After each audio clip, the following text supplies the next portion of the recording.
Claudel, qu'est-ce que tu penses du vol dans les affaires? Prononce-toi. Le vol dans le business. Tous les jours, tu es là, tu souris sur les photos. Nous, on nous vole dans nos entreprises. Tu ne parles jamais de ça.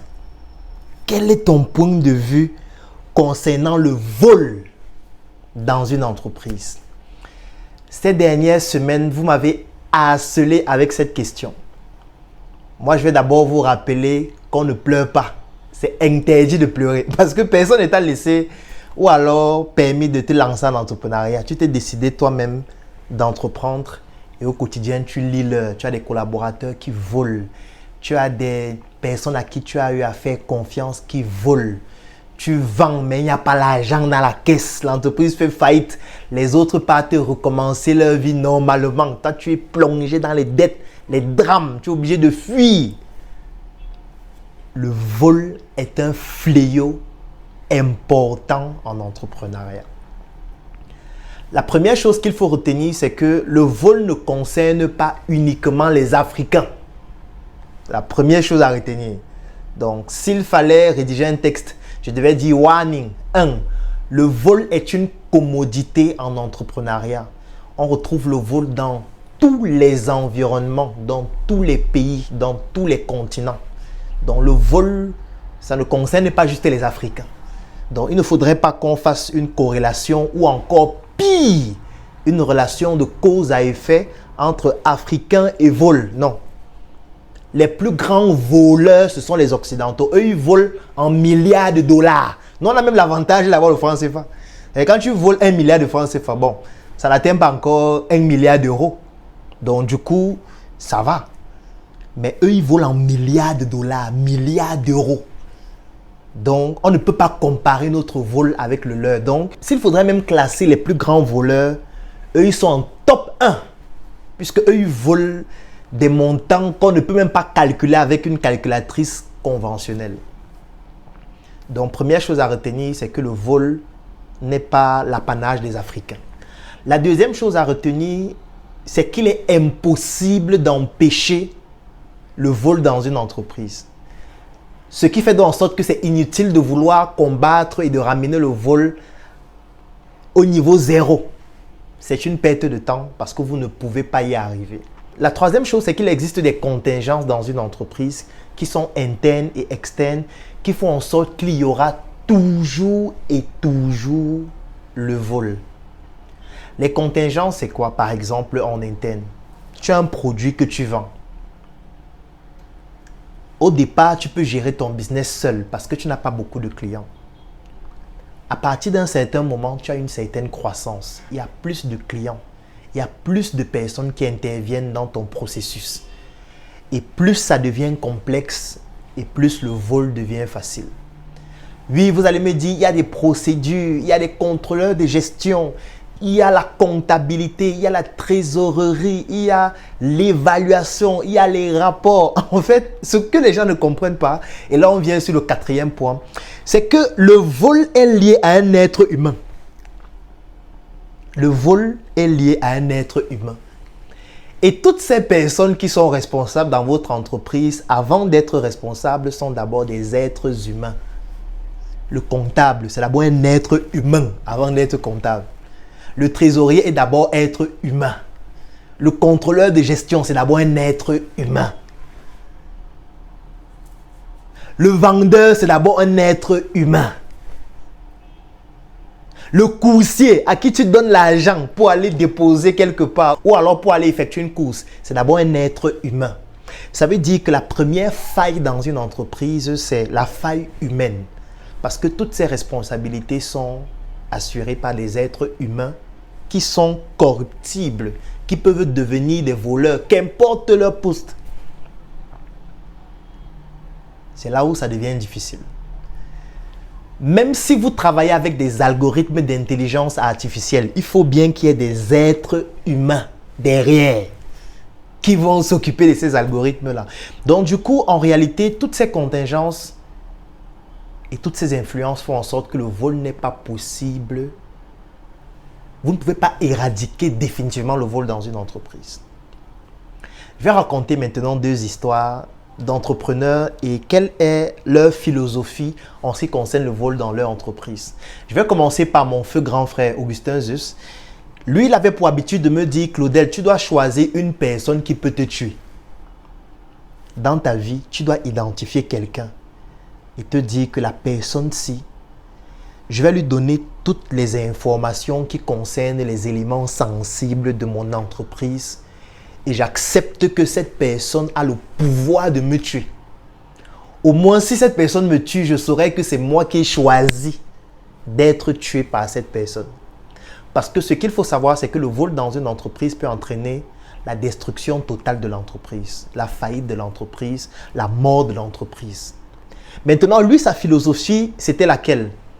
Étant donné que dans une entreprise, il peut y avoir 10, 20, 30, 40, 100, 500 personnes qui interviennent, lui, il va confier le pouvoir d'être tué à une seule personne. Et se dit, la personne s'y va tout contrôler dans mon business. J'accepte que la personne s'y vole. Il n'y a pas de problème. Si c'est la personne qui vole, il n'y a pas de problème. Si la personne s'y vole et intègre d'autres personnes pour voler et l'entreprise disparaît et on fait faillite, il n'y a pas de problème. C'est moi qui ai choisi la personne qui va me tuer. Donc lui, c'était ça sa philosophie.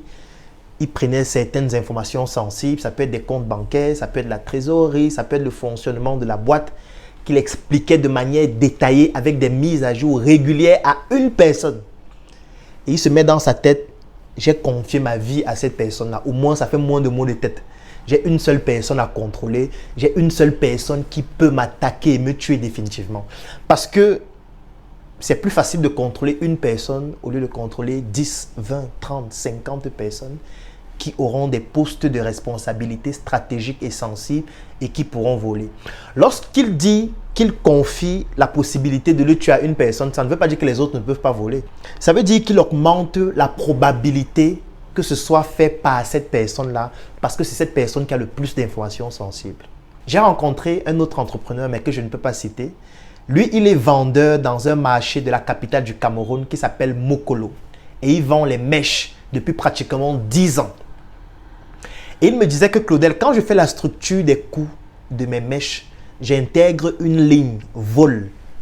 Et je lui disais, comment tu fais ça? Il me dit, de façon simple, non? Moi, je vends mes mèches depuis 10 ans. Donc, j'ai déjà une idée de combien est-ce que les gens volent par jour, par semaine, par mois. J'ai même déjà évalué ce que cela représente sur chaque mèche que je vends. Donc, je sais que par mois, on vole en moyenne tel montant. Et sur le montant qu'on vole, je calcule donc ça pour pouvoir ramener cela à la structure des coûts d'un paquet de mèches. Et quand je calcule dans ma marge, j'enlève le vol. Ça veut dire que lui, quand il calcule, il met la logistique, il met le prix d'achat, il met toutes les dépenses numéraires comme non numéraires. Et en plus, il ajoute le vol de chaque paquet avec son montant. Ce qui fait que quand il calcule sa marge, il a déjà enlevé le vol, puisqu'il sait qu'on va voler. Donc du coup, il n'essaye pas de combattre le vol, mais il prend le vol comme un élément avec lequel l'entreprise doit se développer. Maintenant, il faut juste mesurer le vol pour que le vol reste à un seuil qui ne détruise pas l'entreprise.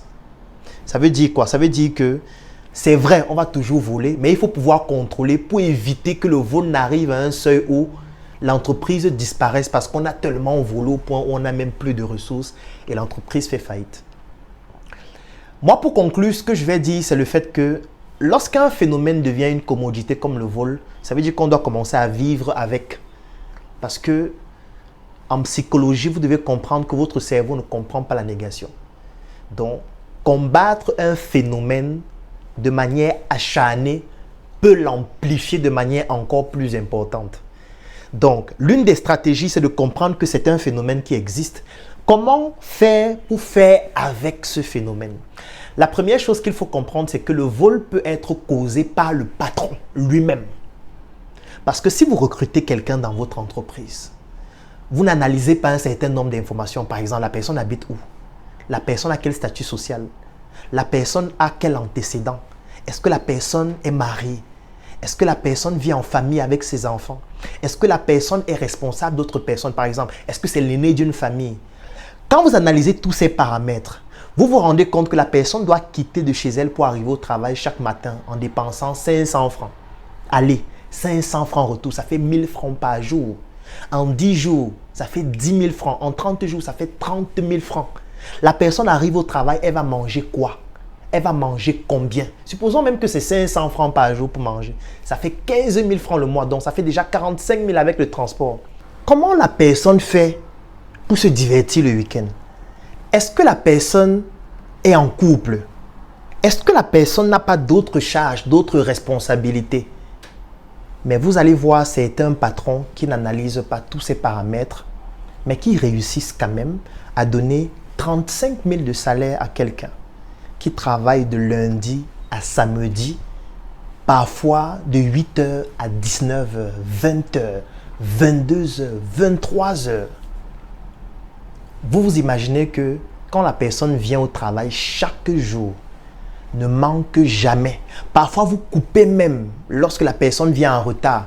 Lorsque la personne commet certaines fautes, vous coupez encore. Ce qui fait qu'à la fin du mois, la personne va se retrouver avec 25 000 francs, 30 000 francs. Alors qu'ayant des charges incompressibles, peut-être de 70 000, je n'ai même pas parlé de la maison à louer. Je n'ai même pas parlé des parents. Je n'ai même pas parlé des problèmes de santé. Je n'ai pas parlé de toutes ces autres responsabilités. Quand vous êtes un patron et vous n'analysez pas ces paramètres et vous donnez ce type de rémunération, la plupart des fois, vous ne donnez même qu'une partie fixe du salaire. Il n'y a même pas une partie variable qui puisse permettre à ce que la personne, avec des performances importantes, puisse gagner encore plus. La conséquence de cela, c'est quoi? La conséquence, ce sera le vol. Quand cette personne aura l'opportunité de voler, elle va voler. Quand cette personne aura l'opportunité de mettre la main dans la caisse, elle va mettre la main dans la caisse. Quand cette personne aura l'opportunité de comprendre comment l'entreprise fonctionne afin de pouvoir répliquer cela à son propre compte, elle va le faire. En fait, vous le patron, si vous ne mettez pas en place les conditions qui permettent aux personnes avec qui vous travaillez de pouvoir travailler sereinement à l'abri des besoins élémentaire, indispensable et incompressible, vous-même vous favorisez le vol dans l'entreprise. Donc, le vol peut être causé par le patron lui-même. Deuxième chose, le vol peut être dû à l'employé. Ça veut dire que vous pouvez réellement mettre toutes ces conditions, mais l'employé, lui, il estime que ce n'est pas suffisant. Il estime que pourquoi? Pourquoi il n'a que 500 000 de salaire? Non. Le patron ne peut avoir 2 millions, lui n'a que 500 000. Lui, il faut aussi qu'il ait au moins 1 500 000. Il travaille beaucoup. Donc, du coup, il met la main dans la caisse alors que vous vous sacrifiez déjà pour lui. Et ça, c'est le cas le plus grave. Parce que quand vous vous donnez à fond pour pouvoir mettre à l'aise le personnel avec lequel vous travaillez, parfois même au-delà de ce que vous êtes capable de faire, si cette personne vole en plus, c'est très grave. C'est trop grave. Ça, c'est le deuxième cas de figure. Après, on peut avoir des kleptomanes. Là, on entre déjà dans le cadre de la pathologie. Avec des personnes qui volent pour rien, qui volent même les choses qui leur appartiennent elles-mêmes. Ça veut dire que c'est une maladie mentale. Et là, j'interpelle les psychiatres africains qui doivent se manifester, qui doivent venir sur Internet. Il y a trop de problèmes dans le cerveau des gens. Les gens sont dépressifs, les gens sont des kleptomanes. Un autre cas de figure, c'est l'environnement. Ça veut dire quoi? Ça veut dire que vous, le patron, vous êtes correct. L'employé, il est correct. Mais l'environnement ne permet pas à l'employé de se passer du vol. Ça veut dire quoi? Ça veut dire que vous pouvez avoir dans votre environnement ou dans l'environnement de votre entreprise des personnes qui piègent votre personnel et qui les contraignent à voler. Et ça, c'est un autre contexte qui est délicat. Maintenant, il est important de comprendre que le vol ne peut pas être annulé totalement dans une entreprise. Non. Vous devez pouvoir anticiper sur le vol avec des procédures, avec des contrôles réguliers, avec l'analyse du profil des personnes avec qui vous travaillez, avec une humanisation de la manière avec laquelle vous traitez votre personnel ou alors vos ressources humaines.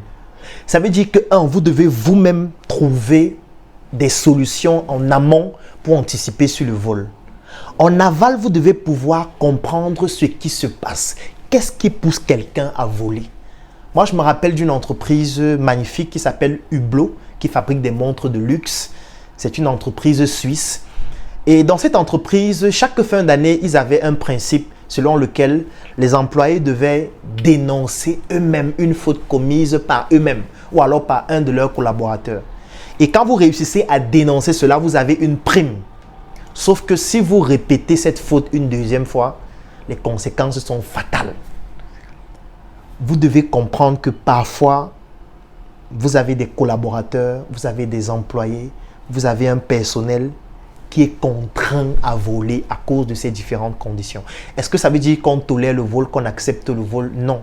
Parce que ce qu'il faut savoir, c'est qu'il y a même une autre forme de vol qu'on appelle la mauvaise gestion. Parce que la mauvaise gestion, c'est aussi une autre forme de vol. Ou alors le détournement de fonds.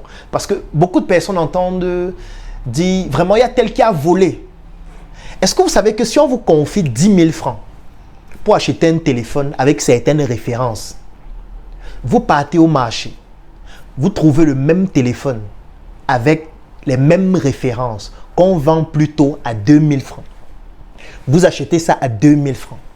Les 8 000 francs supplémentaires là, vous décidez de prendre ça pour mettre le crédit dans votre téléphone. Est-ce que vous savez que c'est un détournement de fonds? Parce que vous allez vous dire, non, moi j'ai bien négocié, on avait dit 10 000, moi j'ai réussi à acheter à 2 000 et les 8 000 restants, puisque c'est l'argent restant et c'est mon argent, j'achète donc les beignets avec, je mange. Ou alors j'épargne ça et je mets dans le rapport que j'ai acheté à 10 000. C'est un détournement de fonds. Ou tu dis au gars chez qui tu as acheté vraiment, comme tu m'as vendu à 2 000 là, mais 10 000 ou mais 15 000. C'est le vol aussi. Ça veut dire que le vol, ce n'est pas seulement le fait d'ouvrir la caisse et de prendre l'argent et de se cacher. Non, le vol, c'est aussi qu'on t'a confié de l'argent pour faire quelque chose. Tu ne l'as pas fait exactement comme il fallait. Même si c'est de bonne foi. Même si c'est de bonne foi. Parce que là, j'ai pris le cas de figure où on t'a dit d'acheter quelque chose à 10 000. Tu as réussi à acheter à 2 000. Donc, normalement, c'est une bonne chose. Mais on va te dire, mon frère, on t'a dit d'acheter à 10 000. Chez tel, pourquoi tu as acheté ailleurs? Vous pensez que quand on fait les marchés publics, on dit par exemple que le stylo dans la Mercurial, c'est tel montant. Vous pensez qu'on ne sait pas qu'on vend le stylo au marché à 50 francs? Non. C'est aussi une manière de faire en sorte que ces commerçants-là, ces entrepreneurs bénéficient de la plus-value de l'État. Ça veut dire qu'il y a toute une chaîne de valeur qu'on veut développer. C'est pour ça qu'on met des montants élevés. Mais toi, comme on a dit qu'il faut acheter le stylo à 300 francs, tu dis que non, 300 c'est beaucoup. Je m'en vais au marché Mokolo, je vais acheter les stylos à 35 francs. On va te dire que mon ami, ça c'est un détournement de fonds. Donc le vol, c'est vraiment quelque chose de très complexe. Je ne peux pas donner de leçons sur comment faire pour résoudre le problème du vol. Tout ce que je peux dire, ce sont des exemples que j'ai donnés et des solutions en amont parce qu'il faut pouvoir anticiper, des solutions en aval et surtout toujours se remettre en question. Parce que parfois, vos collaborateurs volent à cause de vous-même. Enfin, je vais terminer en faisant comprendre que les entreprises les plus fortes, ce sont les entreprises qui réussissent à faire en sorte que les collaborateurs deviennent des parties intégrantes de l'entreprise. C'est-à-dire que quand le collaborateur comprend que l'entreprise lui appartient aussi, il se donne plus à fond. Mais comment faire dans un contexte africain lorsque tout le monde veut réussir seul? Lorsque tout le monde veut évoluer seul, lorsque personne ne veut ouvrir le capital de son entreprise parce qu'il est fier de dire que c'est sous fonds propres que j'ai bâti mon entreprise, que j'ai fait mon business. Vous pouvez ouvrir le capital de votre entreprise et permettre à vos salariés de devenir actionnaires par rapport à leur action, par rapport à leur plus-value. Vous pouvez leur permettre de pouvoir prendre des parts de l'entreprise et comprendre que quand l'entreprise se développe, au-delà des commissions, du salaire en partie fixe et variable, ils peuvent aussi gagner des dividendes et permettre à ce que l'entreprise puisse se développer. Oui, ce sont des options que vous pouvez mettre en place. Moi, j'ai déjà eu à le faire et c'est la raison pour laquelle nous avons créé la communauté Unibrain où nous permettons à tous les membres de la communauté de devenir actionnaires de l'entreprise et de permettre à l'entreprise de se développer. Si cette communauté t'intéresse, écris en commentaire, je souhaite rejoindre Unibrain. Nous allons te contacter et te permettre de réaliser avec nous des choses exceptionnelles. La mission est simple. Voici une arme capable de changer le mindset du continent africain. Détruire l'obésité de l'inconsistance intellectuelle dans laquelle se cache le coffret VIP.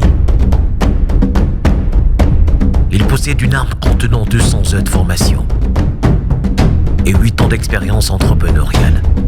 Recevez le pouvoir de devenir une meilleure version de vous-même. Armez-vous de cette clé pour une réussite entrepreneuriale.